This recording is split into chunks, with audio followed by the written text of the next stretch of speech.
Welcome back to Simbright Fashion Academy YouTube channel for another interesting tutorial. In this class, I'll be teaching you how to sew this beautiful, simple abaya cape gown. As you can see right there on the thumbnail, on the video.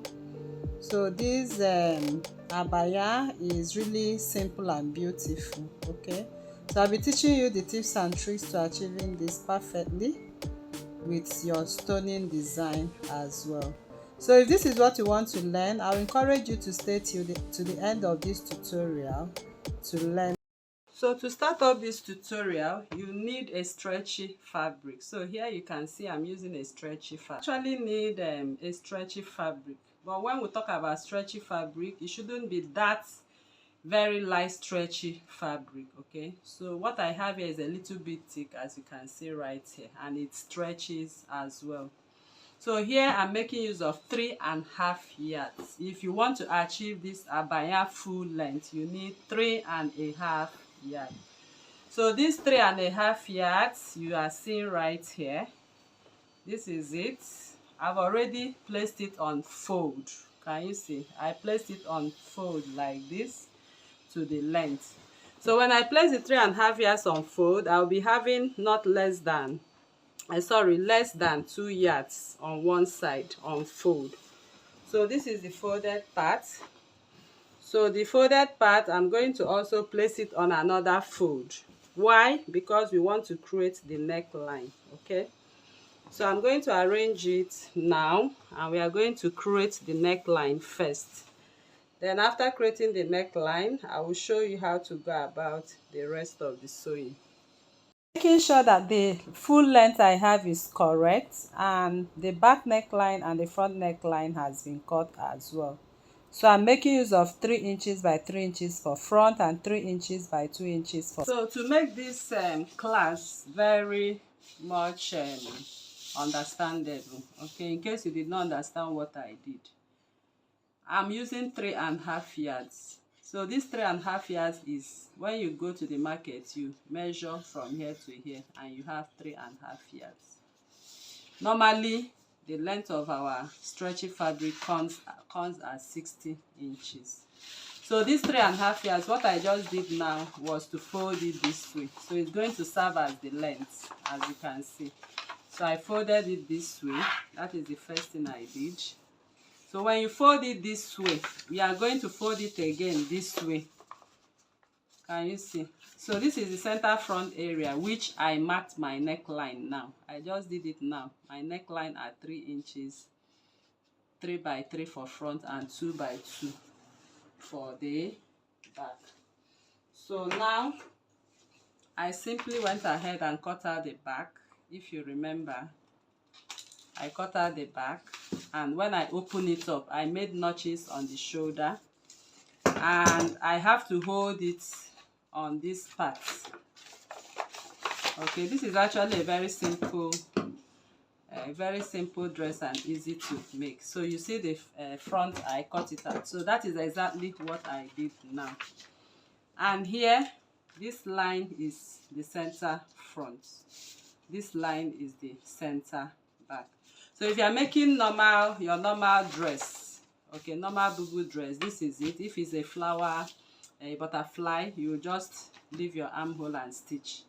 But for this particular dress, we are going to, this is back, okay, of this dress. That is what I'm about to do on the dress, on my fabric.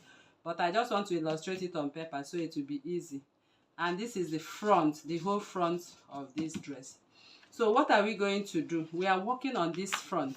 You see the back, and this is the front. I'll come over to the center front, center back now. This is what I'm going to do to my fabric. But because the fabric is actually very big, you might not understand what I'm doing. So I have to do that on paper. So once you fold it right here, center front and center back on paper, this is what you are going to have. So we are going to work on the center front because the back will have the cape. I believe you understand. This is the shoulder line. This is the shoulder line for the back and for the front. So what are we going to do? From this shoulder line, you are going to take your measurements. This is exactly what I'm going to do on the dress now. So I'm going to take the measurement of 10 inches. So whatever from shoulder, measure 10 inches and create your mark. Then from shoulder, measure your waist. From shoulder, measure your hip circumference. So normally, if we are making our normal dress, this line will be the chest line, this line will be the waistline, and this is the hip line, and finally this will be the full length of this dress. So now I'm going to take the measurement of my bust circumference. Okay, so my bust circumference, I'm going to divide it by 4. So that is what I'll have by 2, sorry. Okay, so we are dividing it by 2 because of the front is going to wrap around both the back and the front. So you divide by 2. So the bust I'm working with is 40. Divide by 2 will give me 20. So I will mark. The waist I'm working with is 38. Divide by 2 will give me 19. I will mark. Hip I'm working with is 48. Divide by 2 will give me 24. So I'm dividing by 2 because it's going to wrap around the body. Please take note of that. So this divide by 2 now is wrapping both back and front. So I'm going to connect this way. So I will take it all the way down at 24 inches. So this is exactly what I'm going to do. So by the time I sew on this part, the whole of this cape is going to run all the way from here to this point. Can you see that? So that is what I'm going to do now. So by the time I'm going to stitch directly on this part. So let me show you what I'm doing on the fabric now. So this is the whole explanation which I made on paper right now. So if you look at where I made my notch, that is where we have the shoulder. So you are going to rule your line on that shoulder line. So once you rule that line, that will guide you as to your measurement. So once you have ruled that line, next is to take the measurement from there at 10 inches, just like I demonstrated. So here is my 10 inches. And it's at this 10 inches, I'm going to take the measurement of my waist divide by my bust divide by 2. So my bust divide by 2 is 20. So I'll mark 20 because this is actually very stretchy. Then I'm going to mark my waist. My waist is 17. So I'll just pull my fabric a little more. So when working with stretchy fabric, you need to be very, very careful. Can you see? So you mark your 10, you mark your waist, which mine is 17. You mark your hip. So I'll push it a little bit for my hip. So I've demonstrated it on paper, so definitely you should understand what I'm doing now. So I've taken my bust circumference as 20 and my waist circumference divided by 2 at 19. My hip circumference divided by 2 at 24.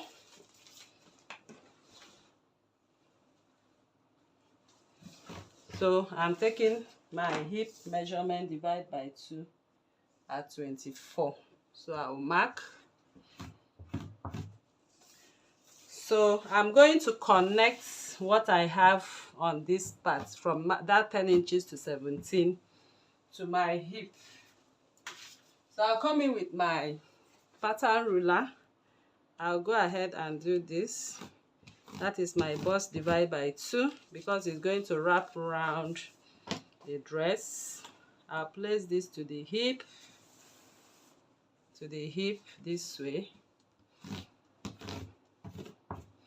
Then from the hip, I will take it all the way straight to the hem of this dress. So this is exactly what I was explaining. So I will secure them with my pin and then I'll go over, I'll secure the parts I marked, because I'm going to take it straight to the machine the way it is. The way it is right now. I'll do what? I'll start from here and stitch till I get to the end. I go ahead to stitch, please, the part I marked is the wrong side of this dress, please, because when you stitch this wrong side, it's going to be inside of the dress. Please take note, don't do this on the front side, do it on the wrong side, okay? Because I'm going to stitch right here, and then I'll trim off the excess to 1 inch, okay, then to the cape. So here are my stitches, and I follow the chalk line to stitch, okay? So I will advise, if you are on a fat size, okay, you will just go ahead and add 1 inch to your bust circumference divided by 2, then connect it straight. Don't give the hip, shape because of your tummy. That's if you're on a fat or plus size. Just go 1 inch out and connect it straight to the hip, okay? So I will go ahead and trim off the excess I have here. You can see the excess I have here. I'll trim it off at 1 inch. Once I get to this point, I'll just curve it like our normal, the way we curve our kimonos, okay? So that's what I'm going to do now. I've cleaned up the edges at 1 inch. So these are my stitches. The part I stitched, I have to reduce the seam at 1 inch, and I curved it into the cape, just like we do in our normal kimono curve. So now I'll turn what I have here. So this is how you are going to place it on the body. This part I stitched is going to be the center back, okay?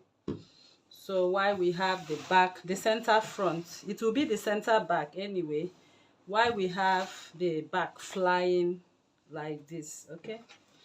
So now I have the stitching part at the center back, and this part will be the center front.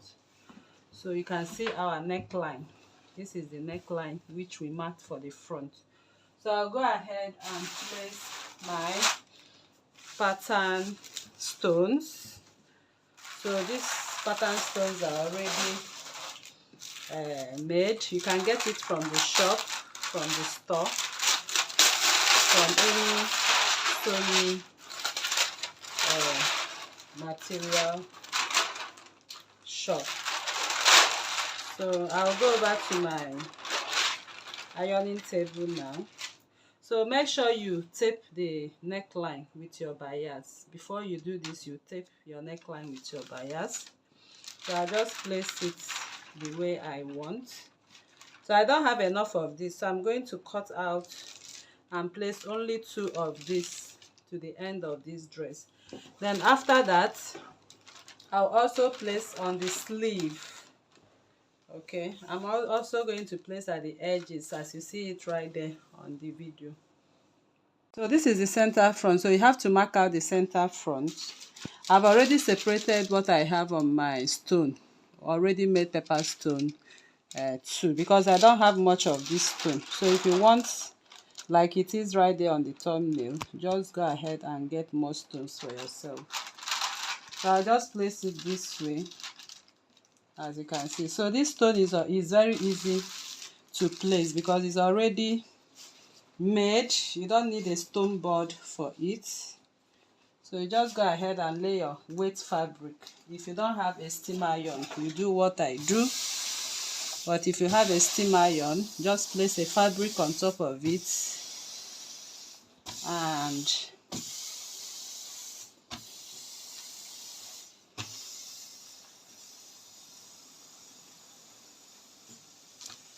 so I'll keep placing it till I'm satisfied it has dried up. So once it has dried up, so once you are done with it, you just, so I'm done with my stoning right now. So like I earlier said, I don't have enough, so I have to do this from the neckline to where I have. So it is now my design. So the edges of the fabric, I have to stone them. That is the cape area, the part that is going to be at the back. So later I'm going to complete it to the end of the dress. I can also take it this way. It's all your design. Then you can also stone the center part as it is, but the main tutorial has been done. So thank you very much for coming to this tutorial once again. If you are new to this channel, please kindly subscribe, turn on your notification bell to receive videos like this every day. Like this video, share to family and friends, drop your comment on the comment section and your suggestions as well. Thank you once again. See you in the next class. Bye.